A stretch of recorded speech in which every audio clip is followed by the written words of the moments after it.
నా పేరు మొహమ్మద్ ఖాలిద్ అలీ. నేను నిజాం షుగర్స్లో డిప్యూటీ మేనేజర్ ప్లాంటేషన్స్. ఇది Nizam sugars hospital, general hospital అని చెప్పి 1952లో ఎస్టాబ్లిష్ చేశారు. ఇది 110 బెడ్ హాస్పిటల్ అని చేశారు.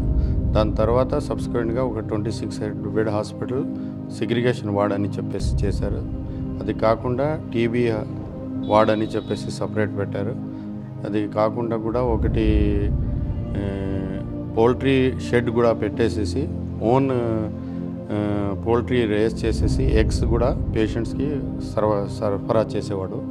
దాని తర్వాత ఈ హాస్పిటల్ మొత్తం టోటల్గా నియర్ అబౌట్ బోధన్ డివిజన్లో మ్యాక్సిమం ఏరియా కవర్ చేసేసి అందరికీ లేబర్ కానీ ఇక్కడ ప్లాంటేషన్ 16,900 ఎకరాల్లో ఉన్నది, 11 ఫారాల్లో ఉన్న లేబర్కి మరియు కార్మికులు, లేబరు, వర్కర్స్ అందరికీ మెడికల్ ఫెసిలిటీ ప్రొవైడ్ చేసేవాడు.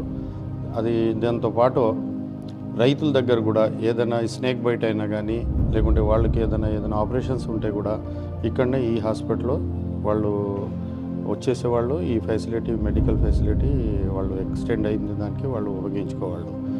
ఆ విధంగా ఈ హాస్పిటల్ 1952 నుంచి కంటిన్యూస్గా నిజాం షుగర్ జనరల్ ప్రైవేటైజేషన్ అయినప్పుడు 2002 అక్టోబర్ వరకే రన్నింగ్లో ఉన్నది.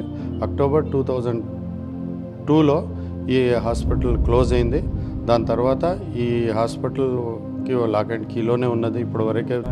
దీనికి ఆపరేషన్ థియేటర్లో టోటల్గా ఆపరేషన్ ఇక్కడ as compare with the Nizamabad general హాస్పిటల్లో అన్ని సౌకర్యాలు లేదు, కానీ ఆ జమానాలో నిజాం షుగర్స్ ఆపరేషన్ థియేటర్లో అన్ని సౌకర్యాలు ఉండేది.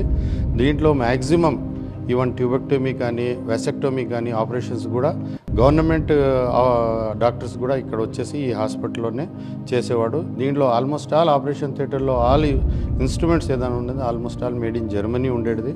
ఇప్పుడు కూడా ఈరోజు కూడా ఆ హాస్పిటల్ ఆపరేషన్ థియేటర్ ఇంటాక్ట్గా అట్లానే ఉన్నది. అఫ్ కోర్స్ దాంట్లో బికాజ్ ఆఫ్ లాక్ అండ్ కీలో ఉన్నది కాబట్టి